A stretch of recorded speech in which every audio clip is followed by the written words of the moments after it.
Hello guys, welcome to this nice little draft recap for the TSL, which, mind you, this is kind of embarrassing. I don't really remember what it stands for. It stands for something, but yeah. If you saw the update video for a couple of weeks back, like I did announce that there would be some draft content soon, and this is it for now. It is not a YouTube league, but I decided that since I'm playing in it, that I might as well upload it, because it'll be a couple of months now until we get into YouTube leagues again. So for that, having this in the meantime would be nice, because you guys get some draft league and I get some practice actually going into draft league again, because I haven't played it since start of December. It's like 4, 5. I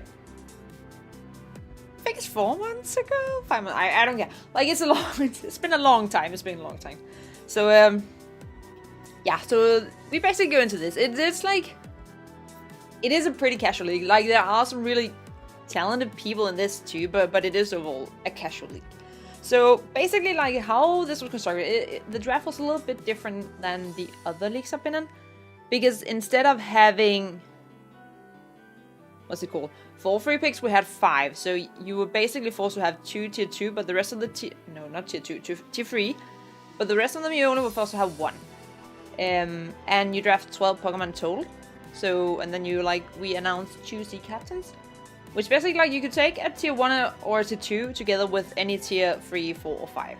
So, pretty open-ended with that. We had 10 people in it, and I got the very last seed in the draft. So, like, basically when it was my turn, I got to take 2, and then it went back, and it was like 18 picks, and then it got down to me again.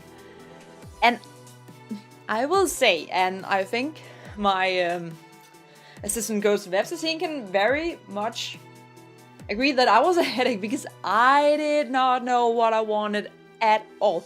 I think, like, I basically redecided on what I wanted, like, on an hourly basis. It was kind of, it was rough. But we got into it, and there were quite a few picks in the first round, but there was nothing that was actually anything I was considering. So that was a nightmare. But there was one thing left, and I wanted to use this thing because it is, spoiler alert, it's one of my favorite megas, and it was there, and it was pick 10, and it was one of those where it could have made it back. Like, I don't know, like, there were some people that picked the megas, there were a lot that hadn't, but I wanted it, so I went with Mega Lopunny. You know, it's super fast, it hits hard, gets all the coverage in the world, and it's just, I don't know, like, I like the design, not because it's a Playboy bunny, no, even though I have it pink, it doesn't matter.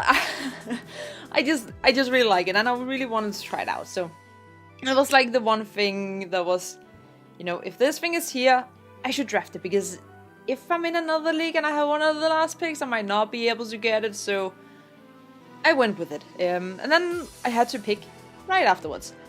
And again, since nothing that I was even somewhat considering had been taken, I was at a loss. And basically, like, whenever I got asked, like, what do you want? I want Savali, but I didn't go for Savali, because who picks Savali round 2?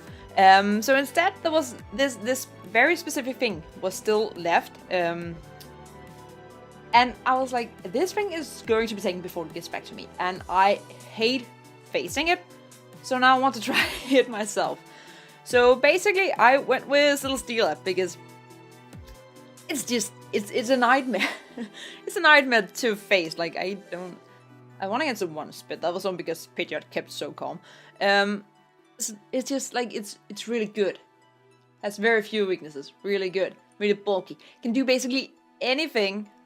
So it was, I felt like that was like a must go to when I was there, because I wouldn't have gotten it otherwise.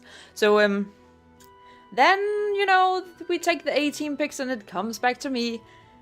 And there was the one specific plan that I really want, because Lobun's problem is, of course, like, bulky psychic types. So there was one specific Pokemon that I was looking very much at that I would really have loved to get, which was Hydreigon. And then paired with something like a Nidoqueen or something. But that did not happen. It got taken together with Silvally. Silvally was taken round 3. And my heart broke a bit. And I'm still sad, but that's life. So basically had to make an emergency plan, which was basically picking Garchomp, because Garchomp is good. It also became one of my C-move users, because, you know, it has has so many good moves, can really help you break the walls. Like, you can have, like, Steel Sea or Poison Sea, and then suddenly, like, that fairy type that could otherwise switch in. No problem. So, you know, it's pretty good. And I used it on the PTBL, and I really liked it. So, it made sense. Also, it gives stealth rocks, you know, and fun stuff. Probably will be mostly offensive, because we do get other things that can kind of help with the, entry hazard. Spoiler alert. It's not really a spoiler alert. I should be, otherwise I would have been silly. So the next one is kind of a Pokemon that I've seen do a lot of work by now, and it only has one weakness, and it was still there, and it was like, that one could probably be good. Would also help with those psychic, frisky psychic types. So I went with the Lowland Mach, because this beauty, like, if it doesn't get hit by a ground type move, it doesn't die. Like, it's just so hard to kill, because spam recycle and you will live forever, and you can't get toxic. Only thing that's annoying is a burn, but honestly, Mach doesn't really care. So that was a pretty cool one that I'm pretty excited to use. Also, I will say that the graphic here, because it's not a YouTube league, it doesn't have any official graphics, so this is just like my shitty graphics that I put up, because I don't have talent with it, but it works. If it works, it works, and this works, I say. Okay, so the next one is actually, I wanted something that has switchiness, because right now, I mean, Lopunny has Baton Pass, mind you, which, it's fine. Agility fun, maybe? Could be a thing, I don't know. But the next one also kind of helps with, what's it called? I already said the word once, hazards, because I went with Yuxi. Ridiculously bulky little thing, like, look at it. Look at it. And also gets, like, Heal Bell. You can get Memento if you want to play that frisky game. Probably not. Physical, special, can Calm Mind suddenly, and then it suddenly becomes a problem. It's, like, pretty good coverage. Immunity to, you know, to ground. I'm not really, I mean, we don't really need immunity to ground, but it's nice to have immunity to ground, okay? So that's basically Yuxi. Next one, I wanted a ghost type. I want something that could be a spin blocker, and there was a ghost that I really liked, and it is a beautiful thing from Generation 5, which is called Coffee Egregious. Like, again, bulky. Doesn't have the base HP stat, we can agree on that, but look at those defenses! And then Will-O-Wisp, you can Calm Mind, Toxic Spikes. Yeah, gets okay coverage, can also Nasty Plot and Trick Room. Like, it's versatile, and I really like Pokemon that I can be a bit, you know, versatile with, that it doesn't need to have one role always, it can kind of do different things, and I feel like Coffee Egregious is one of those that does that pretty damn well. So next pick. At this point, when you look at it, we have two super hard-hitting physical wall breakers, like in Lopunny and in Mach. We have some, you know, pretty bulky things. In Yuxian, we have some things that can be like kind of both. But we need something that's especially offensive. And there were 3 Pokemon that I was looking at here that I wanted.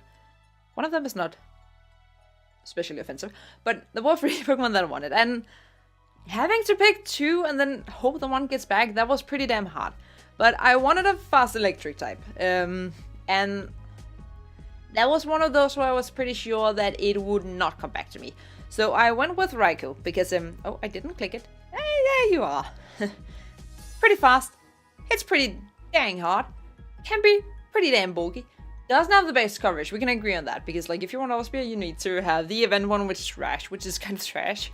But still, like, a pretty solid Pokemon for what it is. Also because I think Jolson was gone at this point, because Jolson could have been fun too. But this thing is just, like, it's bulkier. And it's also because I noticed that we had a bit of a speed gap between Garchomp and Lopunny. And I kind of wanted to fill that out, and, like, 115 is, like, perfect for that, I feel, because then you still outspeed the 110s, but you also, like, force the 120s to be timid instead of modest or adamant or something, so pretty good for that. Yeah. The next one, because something that we're needing at this point, is something to remove hazards. We don't have anything. Like, mind you, we don't have any weaknesses to it. But still, like, having something that could remove it would be pretty nice. Also, there's kind of a typing that we need, and I mean, now we have one user and we have one ball switcher, but I would like to at least have one more. So I went with Serena because, you know, pretty okay speed. Like, it's kind of like in the middle. It's not really the 80s, but I mean, it's the 80s. Like, if they fear this thing, they still have to, like, put something into speed, so they can't be just as hard-hitting or spooky. And we get the Rapid Spin. And we get the U-turn. We also get Aromatherapy. We also get Synthesis. I also forgot to say that Configurage is also the other C-move user. I don't know what that came from, it just came. And like, we get some coverage, because we have, like, High Jump Kick, we have, like, Knockoff, we have, like, Play Rough. We, of course, also have Power Whip with Drop Kick. Like, we have those kind of things. I think we have something else, too, but I don't remember. We have things. And we have a decent bulk. Like, it's not super out there, amazing, anything, but we have it. That's nice. It's nice to have some kind of bulk in a pretty nice grass type. The next one was the one that I then had to leave. And again, like right now we only have Raikou as a special hard-hitting monster. And I wanted another one. I wanted something that could really like make a dent, that could make Law Bunnies or guard jumps work very easy. So luckily it did make it back to me. That was very pleasing, and that was Primarina, because getting Fairy type and a Water type, those two stabs together hit like a truck. Also, you can get Energy Ball, you can get Psychic, or you can run any hidden power you want. So basically, pretty damn good. Also, you can live a Thunderbolt from the top of Coco if you want to, so you know, and destroy it with a Hydro Pump or something. So it's fine. Like, speed, lackluster, yes, kind of okay. Like that is something that the team is up with. I will spoil that already, even though we have 3 picks left. We kind of need something about the 80 speed tier, but we have things that can still pressure. Unlike if it's 80 and it doesn't have any speed, like, then I think Arena might have a chance to have speed. Don't quote me on it. I think it can, but yeah, that was from Arena, just to really make some huge ass dents. Okay, so at this point, last 3 picks. I still need my tier 5, and I have 2 free picks left. And because I took Garchomp and Raikou that are tier 1 and tier 2, and Mega Lopunny actually cost points to take, I could only afford 2 tier 2 Pokemon at this point. So, no, not tier 2, tier 5. 2 tier 5 Pokemon at this point. And we were looking a bit around, and decided to go with this bugger. No, that was not the right bugger. It was this bugger. I spoiled it completely. It's fine. Went with Weezing, because Weezing it's bulky. It also is immune to ground. It only has 1 weakness in Psychic. And we have an immunity to Psychic, and we also have 2 resistances to it. So it was kind of okay. And I forgot to remove the we were considering for the other, like, C-move user, and, like, this was one of the considerations because it's got some moves. It's fine. Basically, like, it can be super bulky. It can also, like, hit pretty decent. It can Will-O-Wisp and be super annoying. It can Pain Split and be super annoying. It can set up Toxic Spikes and be super annoying. It's basically, like, it can be a pain, and as you can see, it can also Memento, and it can also Stockpile, and it can also Haze. So that's pretty nice, too. And then we go into the one that I already spoiled, Skunk Tank. And I know, this is questionable, I know, because we have Mach that has the exact same typing, but they don't really do the same thing. Basically, like, we only have 0 rock weaknesses. We don't have any rock weaknesses, but Spikes were being drafted, Sticky Webs was being drafted, and I was a bit, if Arena has a bad matchup against a team that has those entry hazards, that's not great. So getting something else that can kind of help with that is pretty nice. And yes, it has same typing as Mach. It only has 1 weakness though, and that's ground. And we have a couple of immunities now to ground, and we also have some things that can really hit it offensively. So that wasn't really too much of a problem. And again, because we have 3 poison types, 2 of them share weakness, they're kind of immune to each other's weakness. It's okay. And then the last pick, our very, very beautiful pick, which is absolutely it's going to be the MVP of the team. I can already feel it, so be prepared. It is Stunfisk. this thing is... You look at it and it looks like a flat potato, and it looks like trash that's never going to do anything, but that thing eats hits for days, like if it's neutral. Like look at those defenses. Look at them. This thing is never dying unless you hit it super effective. Just saying. And even then, you need to be more than just a little offensive, because otherwise it's just going to live forever. And it's a new stealth rocker. We can begin to, you know, static things. We can also, you know, just spam discharge or earth power, or we can click yawn. We can do some stuff. It's probably not something that'll come every week, but it has like matchups where it's super good. So I will leave it at that. I was skeptical. I would say I was skeptical, but I think Stunfisk will be... He'll be the champ of the team. Just saying, that's my prediction. So, who says the Stunfisk is going to be the champ of the team? I don't know. So that's basically the squad. I'm pretty excited to use it. Like, it's not perfect. Believe me, I know that this is not perfect. And there would have been better things to do. Like, had we could get Hydreigon, I think that would have been... The team would have been absolutely amazing. And if Savali didn't get taken and my heart got broken, that would also be nice. But still, like, I think we ended up getting out of it pretty nicely. So I'm excited to use it. The first week, I will play quite soon. Tomorrow, I believe. Yeah, tomorrow. But you guys won't see it until Sunday, because I want to make sure that I can get them out consistently. So on Sunday, you will see the first game, which I'm super excited for. But with that, thank you guys. I got my finger stuck in my wire. Thank you guys so much for... Wow! Thank you guys so much for watching. Until next time, keep cool. Bye!